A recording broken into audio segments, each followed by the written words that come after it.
Hi hello నమస్తే welcome to social post. నేను మీ శ్వేత. So ప్రస్తుతం మనతో పాటు స్టూడియోలో ఉన్నారు Kanishka IAS academy director and founder Mahender Reddy గారు. నమస్తే సార్. నమస్తే. ఎలా ఉన్నారు? ఫైన్.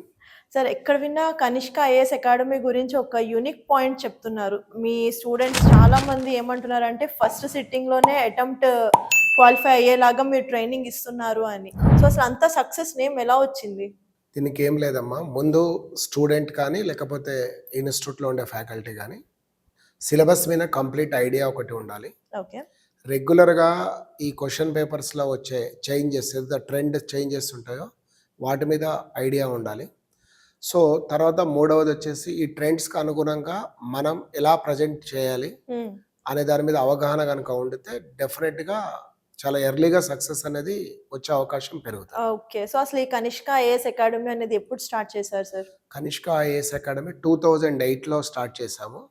అప్పటి నుంచి ఇప్పటి వరకు రెగ్యులర్గా మనం క్లాసెస్ నడపడం, వాళ్ళని ట్రైన్ చేయడం, ప్రాపర్గా వాళ్ళకి సక్సెస్ అందించడం ఇది జరుగుతూనే ఉంది. అంటే దాదాపు లాస్ట్ 17 ఇయర్స్గా ఈ కార్యక్రమం అనేది రెగ్యులర్గా జరుగుతూనే ఉంది. ఓకే. సో అసలు ఈ ఐఏఎస్ అకాడమీ సక్సెస్కి రీజన్ ఏంటంటారు?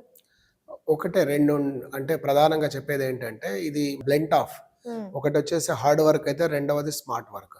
నిజానికి చెప్పాలి అంటే స్టూడెంట్ సక్సెస్ అవ్వాలి అని వాడు 100% ఎఫర్ట్ ఎప్పుడైతే పెడతాడో ఫ్యాకల్టీ కూడా అంటే ఇన్స్టిట్యూషన్ కూడా అంతే ఎఫర్ట్ పెట్టాలి. మీరు ఒక క్లాస్ తీసుకోవాలి అంటే ఖచ్చితంగా ఒక 4 గంటలు ప్రిపేర్ అయితే తప్ప గంటన్నర క్లాస్ తీసుకోవడం కాదు. ఎందుకంటే పిల్లలకు మనం చెప్పేది వాళ్ళు రాసే ఎగ్జామ్ కూడా హై లెవెల్ ఎగ్జామ్. ఏదో ఒక రోజు మన సరదాగా చెప్దాం క్లాస్ అంటే మాత్రం అవ్వదు. వాళ్ళు సక్సెస్ అయ్యేటట్లు మనం టీచింగ్ చేయడమే కాదు, వాళ్ళని టైం టు టైం మోటివేట్ కూడా చేయాలి. చాలా సందర్భాలలో ఆ పిల్లలు కొంతమంది డిప్రెస్ అవుతారు, మాకు రాదేమో అని భయపడతారు, లేదా ఆలస్యం అవుతుందని భయపడతారు, లేకపోతే మా బ్రదరో లేకపోతే కజిన్సో ఎవరో వెల్ సెటిల్డ్ నాకు లేట్ అయిపోయింది అంటారు. ఇవన్నిటిని కూడా వాడిని ఓ ట్రాక్లోకి తీసుకెళ్ళాలి. అది ఒకటైతే. రెండోది పేరెంట్స్ కూడా కొంత సపోర్ట్ చేయాలి పిల్లలకి. ఇది చాలా క్రూషియల్ టైం కాబట్టి సో అది చాలా ఇంపార్టెంట్ గా చూసుకుంటే మనకు సక్సెస్ అనేది ఉంటుంది. ఓకే. సో లాస్ట్ 17 ఇయర్స్ నుంచి మీరు అకాడమీ రన్ చేస్తున్నారు. ఆల్మోస్ట్ ఎన్ని బ్యాచెస్ మీరు ట్రైన్ చేశారు సార్? రఫ్లీగా మనం ఎవ్రీ ఇయర్ ఒక 2 లేదా 3 బ్యాచెస్ అనుకున్నా కూడా వేసుకోండి, ఒక 50 బ్యాచెస్ దాకా రన్ చేసి ఉండొచ్చు. నేను చెప్పేది మినిమం, అది మినిమం అమౌంట్. సో అంటే 17 years back market study theory format అంతా ఒకలా ఉంది కదా, ఇప్పుడు ఒకలా ఉంది, కాంపిటీషన్ అనేది పెరిగిపోయింది. సో మీ అకాడమీలో మీరు ఎలాంటి చేంజెస్ కానీ ఎట్లాంటి డెవలప్మెంట్స్ చేశారు దీనికి? దీన్ని మార్కెట్ అనడం కంటే ఎడ్యుకేషన్ సిస్టమ్ లో వచ్చిన చేంజెస్ అని చెప్పొచ్చు. ఓకే. ముఖ్యంగా ఎడ్యుకేషన్ సిస్టమ్ లో వచ్చిన చేంజెస్ కనుక మీరు చూస్తే ఒకప్పుడు ఫ్యాక్ట్ బేస్డ్ క్వశ్చన్స్ అనేవి కనిపించేది, తర్వాత ఎనలైటికల్ క్వశ్చన్స్ అనేవి కనిపించాయి. సో ఏ టైంకి ఆ టైంకి వచ్చే చేంజెస్ అనేది మనం అడాప్ట్ చేసుకుంటూ రావాలి. ఈవెన్ మీరు సింపుల్గా యూపీఎస్సీని కానీ స్టాఫ్ సెలక్షన్ కమిషన్ కానీ ఇంకొకటి పట్టుకోవాలనుకున్నప్పుడు వన్స్ ఇన్ ఏ వైల్ ఈ స్టేట్ ఎస్సీఆర్టీలు, council for education research and training కానీ national council for education research training అంటే ఎన్సీఆర్టీస్, వాళ్ళ సిలబస్లో వచ్చే మార్పులు స్కూల్లో మార్చారు అంటే ఏదో ఒక చేంజ్ అనేది మనం వస్తుంది అనేది గమనించగలగాలి. సో ఒకప్పుడు ఏముండే అంటే హిస్టరీనే మీరు ఎగ్జాంపుల్గా తీసుకుంటే ఓన్లీ ఫ్యాక్ట్ బేస్డ్ క్వశ్చన్స్ ఎక్కువ ఇచ్చేది, అందులో పొలిటికల్ ఫ్యాక్ట్ బేస్డ్ ఎక్కువ ఉండేది, అక్కడక్కడ ఎకానమీ ఫ్యాక్ట్ బేస్డ్ ఉండేది. ఇప్పుడు ఎక్కువగా ఏమొస్తున్నాయి క్వశ్చన్స్ అంటే social and cultural point of వ్యూలో వస్తున్నాయి. ఇది టీచర్ కూడా బాగా అర్థం చేసుకోగలగాలి. లాస్ట్లో కనుక చూస్తే మీరు అన్నట్టు 17 ఇయర్స్ బ్యాక్ అప్పుడున్న ఎగ్జామ్ ప్యాటర్న్ కూడా కొంత వేరుంది. 2 ఆప్షనల్ సిస్టమ్ రకరకాలుగా ఉండేది, ఇప్పుడు మళ్ళీ వేరు వచ్చేసింది. సో అట్లా టైం టు టైం చేంజ్ అయ్యేదాన్ని టీచర్ అడాప్ట్ చేసుకోవడం అనేది చాలా అవసరం. ఇది చాలా కష్టం కూడా, ఎందుకంటే టీచర్గా ఒక స్టూడెంట్గా ప్రతి టీచర్ ఒక 35-40 ఏళ్ళ సమయం గడిచిపోయింది, వాళ్ళ వయసు కాదు వాళ్ళ ఎక్స్పీరియన్స్. మళ్ళీ కొత్త దాన్ని అడాప్ట్ చేసుకోగలిగినప్పుడే మనం నిలబడగలం, లేదంటే కాదు. అది మెయిన్ ఫార్ములా అంటాం అది. Okay sir. So almost 50+ batches మీరు ట్రైన్ ఇవ్వడం జరిగింది కదా, సో అందులో ఎవరైనా సక్సెస్ అయ్యారా మీకు తెలిసిన మీ స్టూడెంట్స్ లో? సక్సెస్ అనేది చాలా ఎక్కువ మంది ఉంటారు, అందుకే నేను ఒక సంఖ్యాపరంగా చెప్పకుండా చెప్తాను.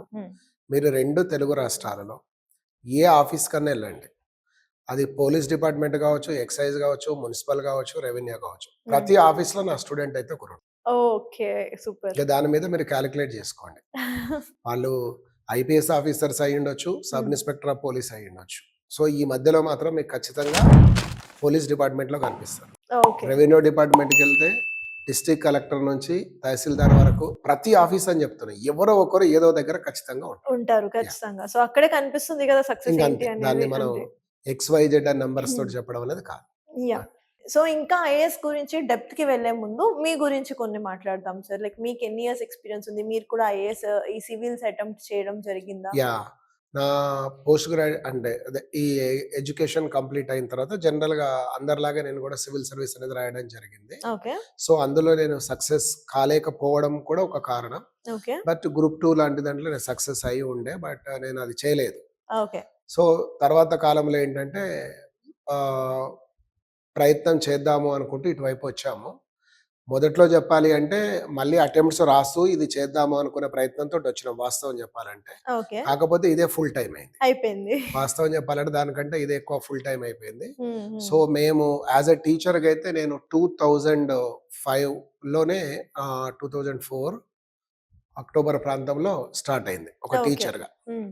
2004 అక్టోబర్‌లో ఈ సివిల్ సర్వీస్ టీచింగ్ అనేది ప్రారంభమైంది. అంతకుముందు వేరే హ్మ్. సో 2004లో అక్టోబర్ నుంచి స్టార్ట్ అయింది. 2005లో మేము ఇంకో పార్ట్నర్‌తో కలిసి ఫస్ట్ ఒక ఇన్‌స్టిట్యూట్ పెట్టాం. తర్వాత 2006, 7లో అయిన తర్వాత 8 నుంచి కనిష్క ఐఏఎస్ అనేది సెపరేట్ అయింది. ఓకే. సో ఇది ప్రస్థానం అనేది ప్రారంభమైంది. హ్మ్. ఈ క్రమంలో నాతో చదివిన వాళ్ళున్నారు. నా తర్వాత చదివిన వాళ్ళున్నారు. తర్వాత మన దగ్గర ప్రిపేర్ అయిన వాళ్ళు రకరకాల హ్మ్. స్ట్రీమ్స్ అనేటివి నేను చూసాను. బట్ హ్మ్. ఎర్లీగా మొదటి రోజుల్లో చూసినప్పుడు గనుక చూస్తే చాలా క్లాసెస్‌లో చాలా సంవత్సరాల పాటు స్టూడెంట్స్ నాకంటే ఏజ్‌లో పెద్దవాళ్ళు గూడా ఉండేది. ఎందుకంటే లేట్‌గా వచ్చి ప్రిపేర్ అయ్యే వాళ్ళు గూడా ఉంటూ ఉండే. నేను చూడడం జరిగింది. ఓకే. సో మనకి నెక్స్ట్ 60 డేస్, 70 డేస్ డ్యూరేషన్‌లో మెయిన్స్ ఎగ్జామ్స్ కూడా రాబోతున్నాయి. సో ఈ టైమ్ పీరియడ్ అనేది సరిపోతుందంటారా? మెయిన్స్ అనేది ఇంకా టఫెస్ట్ ఎగ్జామ్ అని చెప్పేసి అంటారు. అయితే ఇప్పుడు మెయిన్స్ జరిగే ఎగ్జామ్‌కి ఇప్పుడు ప్రిపరేషన్ ఏం చేసి ఉండరు వీళ్ళు. హ్మ్. ఆల్రెడీ లాస్ట్ ఇయర్ ప్రిపరేషన్ అయిపోయి ఉంటది. ఓకే. యాక్చువల్‌గా మీరు ఒక టైమ్ షెడ్యూల్ నేను ఇస్తా రఫ్‌లీగా. మీరు నా దగ్గరకొస్తే ఓకే. రాకపోయినా పర్లేదు. కనీసం ప్రయత్నం చేయొచ్చు. హ్మ్. మీరు డిగ్రీ మేలో అయిపోయిందనుకుందాం. ఎందుకంటే కొంచెం సెమిస్టర్ కరోనా వల్ల లేట్ అవుతది. అట్లే కంటిన్యూ హ్మ్. అవుతది. హ్మ్. జూన్ 1వ తారీఖు నుంచి మీరు స్టార్ట్ చేస్తే సిలబస్‌లో 4 పిల్లర్స్ ఉంటాయి. History, Geography, polity, economy. ముందు ఇవి నేర్చుకోండి. దీని మీద మిగతా సబ్జెక్ట్‌లు ఒక్కొక్కటి వస్తాయి. ఎందుకంటే అన్ని inter related, okay. Inter disciplinary ఉంటాయి. ఓకే. మీరు బై ద ఎండ్ ఆఫ్ డిసెంబర్‌కొచ్చే వరకు దాదాపు ప్రిలిమ్స్ కమ్ మెయిన్స్ కామన్‌గా ఉండే వాటిలో ప్రిలిమ్స్‌కు, మెయిన్స్‌కు ప్రిపరేషన్ కంప్లీట్ అయిపోయి ఉంటే చాలు. మీరు పాస్ అయిపోతారు. ఓకే. అంటే మనం ప్రిలిమ్స్‌కు పాస్ అయ్యేటప్పుడే ఆ విధానం అనేది స్టార్ట్ అయితది. హ్మ్. మీరు ఇట్లా చదవడం వల్ల ఫిబ్రవరి లాస్ట్ వరకు వచ్చే వరకే దాదాపు మీ మొత్తం ప్రిపరేషన్ అయిపోతది. హ్మ్. మార్చి, ఏప్రిల్ 60-75 రోజులు ఎక్స్‌క్లూజివ్ ప్రిలిమ్స్ మీద కూర్చుంటే మీరు ప్రిలిమ్స్ క్లియర్ అయిపోతారు. ఓకే. అట్లా కాకుండా మనం ఏం చేస్తామంటే 2 నెలలు ఇది చదువుతాం. మళ్ళీ స్టార్టింగ్‌లో ప్రిపరేషన్ స్టార్ట్ అయిన వెంటనే అబ్బా! ఇప్పుడిప్పుడే ఎందుకు జస్ట్ ఇప్పుడే వచ్చినా కదా చదువుకోవాలి చాలా టైం ఉందంటాం కదా! 15 డేస్ అయిందంటే నీ ప్రిపరేషన్ స్టార్ట్ అయిన తర్వాత ఓవర్‌లాప్ అయిపోతది. అందుకే ఈ రోజుది ఈ రోజే చదవండి. హ్మ్. హ్మ్. రేపటిది కూడా ఈ రోజు చదువుకొని క్లాస్‌కి రండి. క్లాస్‌కొచ్చే స్టూడెంట్ ఎట్లుండాలంటే సార్ రేపు చెప్పబోయే టాపిక్‌ను ముందే చదువుకొని వస్తే నీకు అర్థం కానిది మాత్రమే టీచర్ నుంచి తీసుకునేటట్లు ఉండాలి. హ్మ్. కానీ టీచర్‌నే మొత్తం చెప్తూ రావాలి నేను నేర్చుకోవాలంటే టీచర్ ఎట్లైనా మొత్తం చెప్తాడు. ఎందుకంటే వారి డ్యూటీ అది. కానీ నువ్వు అక్కడే ఆగుతావు. నువ్వే టీచర్ లెవెల్‌కి వెళ్తే నువ్వు జాబ్ వస్తది. ఓకే. అవి చిన్న చిన్నగా మనం చూస్తూ వస్తే మార్పులు చాలా ఉంటాయి. ఓకే. సో ఈ గ్రూప్ 1 మెయిన్స్ ఎగ్జామ్ ఏదైతే ఉందో ఇది కూడా ఆబ్జెక్టివ్ టైప్ ఉంటేనే స్టూడెంట్స్‌కి హెల్ప్‌ఫుల్ ఉంటుంది అని అంటున్నారు. మరి దీని మీద మీ అయి ఒపీనియన్? అయితే యాక్చువల్‌గా జరిగిందేంటంటే పేపర్ ఎవాల్యుయేషన్ సరిగ్గా లేక అదొకటి వచ్చింది. అది ఇప్పుడు కాదు అవును. రెగ్యులర్‌గా జరుగుతూనే ఉంటది. హ్మ్. యాక్చువల్లీ మనం ప్రిలిమ్స్‌లో ఆల్రెడీ ఒకసారి మల్టిపుల్ చాయిస్ అంటే ఆబ్జెక్టివ్ టైప్‌లో టెస్ట్ చేసిన తర్వాత hmm. There is no point again you are testing same method. Hmm. అదే సిలబస్ ఇంచుమించుకున్నప్పుడు అదేం పెద్దగా ఉండదు. మనం ఎనలైటికల్‌గా చూడాలి.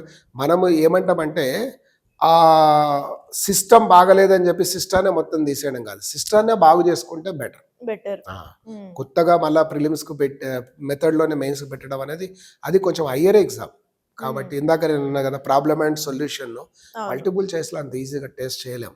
మనలో డిఫెక్ట్ ఉండి ఎగ్జామ్ విధానాన్ని తప్పు తప్పు పట్టకూడదు. పట్టొద్దు. మనం హ్మ్. మార్చాలి. నిజానికి ఏందంటే అది ప్రభుత్వ బాధ్యత కూడా చూసుకోవాల్సిన అవసరం వాళ్ళకుంది. ఓకే. సో ఈ యూపీఎస్సీ ప్రిలిమ్స్‌కిను, మెయిన్స్‌కి ఉన్న డిఫరెన్స్ ఏంటి సార్ ఇక్కడ? ప్రిలిమ్స్ మల్టిపుల్ చాయిస్‌లో ఉంటది. మెయిన్స్ వచ్చేసి డిస్క్రిప్టివ్ విధానంలో ఉంటది. ఓకే. ప్రిలిమ్స్ వచ్చేసి ఓన్లీ క్వాలిఫైయింగ్. డిస్క్రిప్టివ్ వచ్చేసి మీకు అంటే మెయిన్స్ వచ్చేసి కంప్లీట్‌గా స్కోరింగ్ అన్నట్లు. ఓకే. కొన్నిసార్లు మీరు ఇంటర్వ్యూలో అటు ఇటు మార్కులు 4 తక్కువైనా మెయిన్స్‌లో బాగా స్కోర్ చేయగలిగితే definitely you will be benefited. Okay. Super. అదొకటి.